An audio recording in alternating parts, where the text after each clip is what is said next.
Hello everyone, welcome back to the online lectures for the Material Science and Metallurgy. Myself Vivek Parikh from LJ Institutes of Engineering and Technology. So now, in today's lecture, we will be discussing about the different topics. That means which are the different advanced material. Because in the previous lecture, we have already gone through the things that what do you mean by a material, what do you mean by the metallurgy, and where does or what is the importance of this material science and metallurgy. We have seen through it, and then we have gone for the topic that is the classification of the material. So classification of the material includes total three types. Basically, the first one, that is the metal, second one, that is the ceramic, and the third one, that is known as a polymer. And there was a special case, that is about the composite. So we have gone through the things that the basic thing or the basic classification of the material, that is we have studied in our previous lecture. So in today's lecture we will be going for our very first topic, that is known as a classification of the advanced material. So now, what does this advanced material is and why it is used? So let us see why we are going for this advanced material. They are basically used for the special applications and for the special purposes. So starting with the first one, that advanced material, we have been classified into 6 types, and we have a freedom to go for the classification of many more types. According to us, we can classify this material. But basically, we will be going to see the total 6 types of the advanced material in today's lecture. So now going for the very first one, that is known as the semi-metals. The second classification, if we go, then that second classification is about the biomaterials. The biomaterials, that means which are used in our bodies and all. When we go for the third of the classification of the thing, that is known as the different type, that is the nanomaterial. So, fourth one or the fourth classification is about the cryogenic material. Fifth classification is based on the magnetic material, and the sixth one, it is derived from the superconductors. So, these are the different types of the 6 types of the advanced material which we have classified. So now we will be discussing all these 6 types in a detailed version, so that you will be easily knowing about this particular topic. So now moving forward for the first one, that is known as a semi-metals. Now what do you mean by a semi-metal? The question will be arising, what is the semi-metals? So now this thing, that is semi-metals, are the materials which have both the dual properties, that is about the conductors and about the insulators. So sometimes it will show you the magnetic thing, or you can say sometimes it will show you the electrical conductivity, and whereas at the another hand it will behave as an insulator. So when at a normal temperature your material is kept, it will become an insulator, and if certain or a very small amount of temperature is increased, it will start becoming as a, that is a conductor thing. So where we can use this semi-metals? Majorly the semi-metals we are using it for the applications of the circuit. Major of the things that are the circuits of every each and electrical applications, they are made up of this semi-metals. So the first one, that is about the mobile chip. Whatever the mobile phones you are using, that the chip of that particular thing, it is made up of the semi-metals. Then the second one, that is about your computer's motherboard, or you can say laptop's motherboard. All that thing, whatever the data is being moved over there or stored, that is inside this particular chip, and the whole processor is based on this material. The third one, car remote chip, it is also one type of the semi-metal.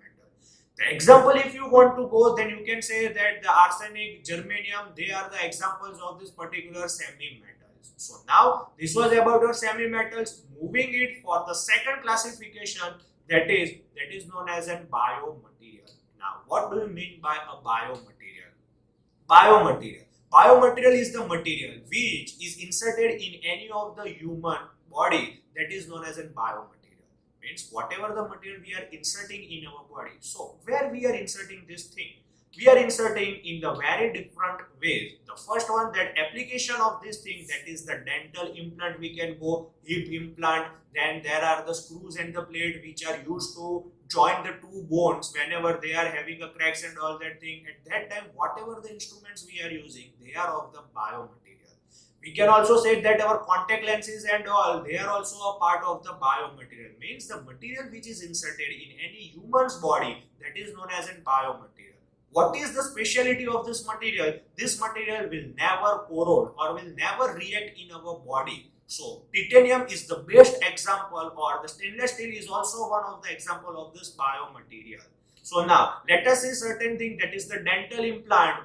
Whatever we are using it in our tooth and all that thing, the decay filling or the root canal, that is the material which we are using. That is nothing but the biomaterial. Then whatever the material we are using for the hip implant, they are made up of the titanium and all. They are also the biomaterial. And the third one, the screws and the plate. We cannot use about the iron, because iron inside our body will give you septic. And as a result, you have to cut that particular portion. So for that, titanium screws and plates we are using for our body purpose. So this was about our biomaterials.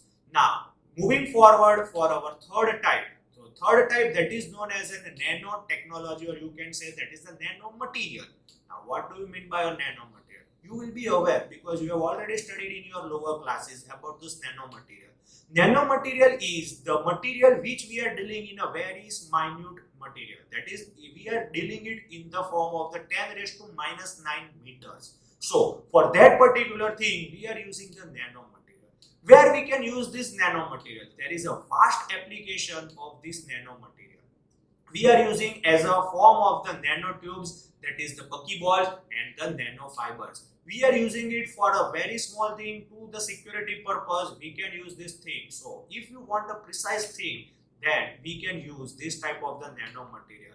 From the tank towards the very small part, we can use this nanomaterial also. So these are the three types of the thing which are widely used nanomaterial. That is the nanotube, buckyball and the nanofiber.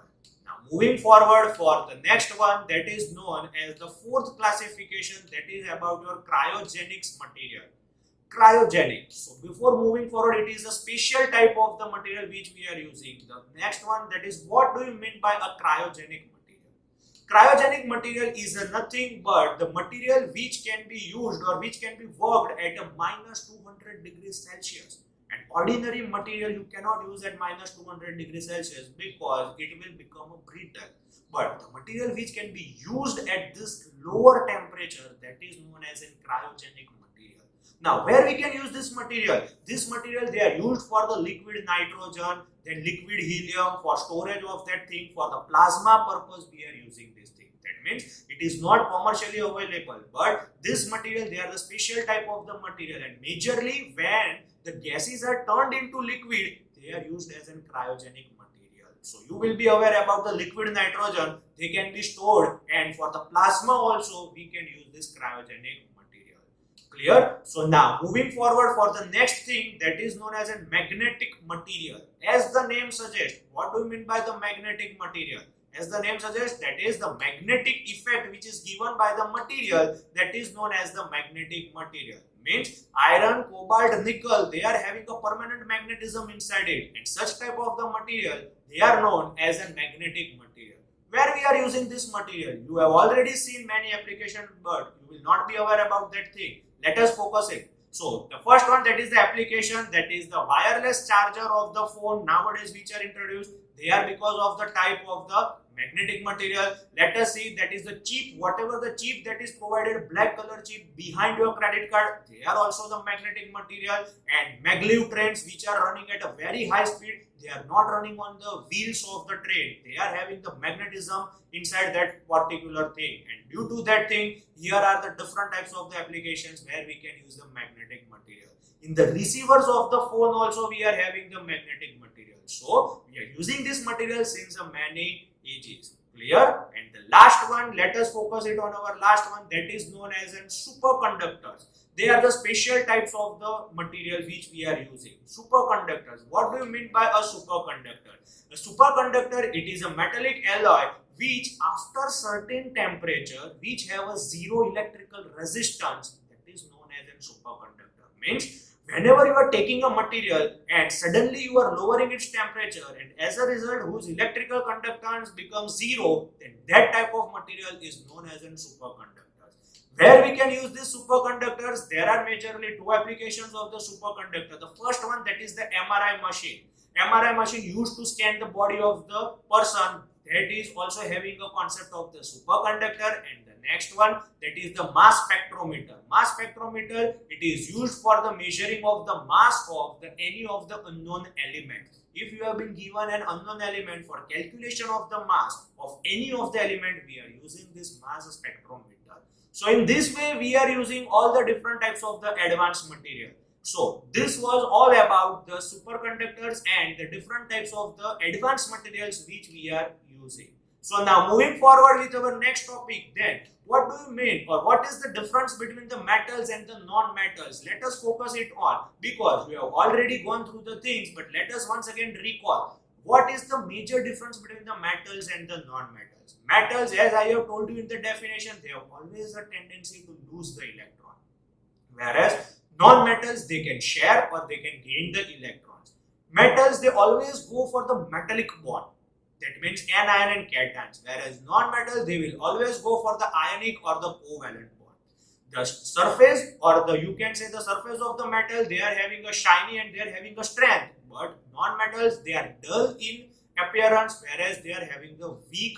Non-metals, they are the weak in strength. So electrical conductivity and heat conductivity, they are more in the metals, whereas they are insulators. Non-metals are insulators. Density of the metal is high, whereas density of the non-metals, they are the low. So here are the sum of the basic difference of the metals and the non-metals.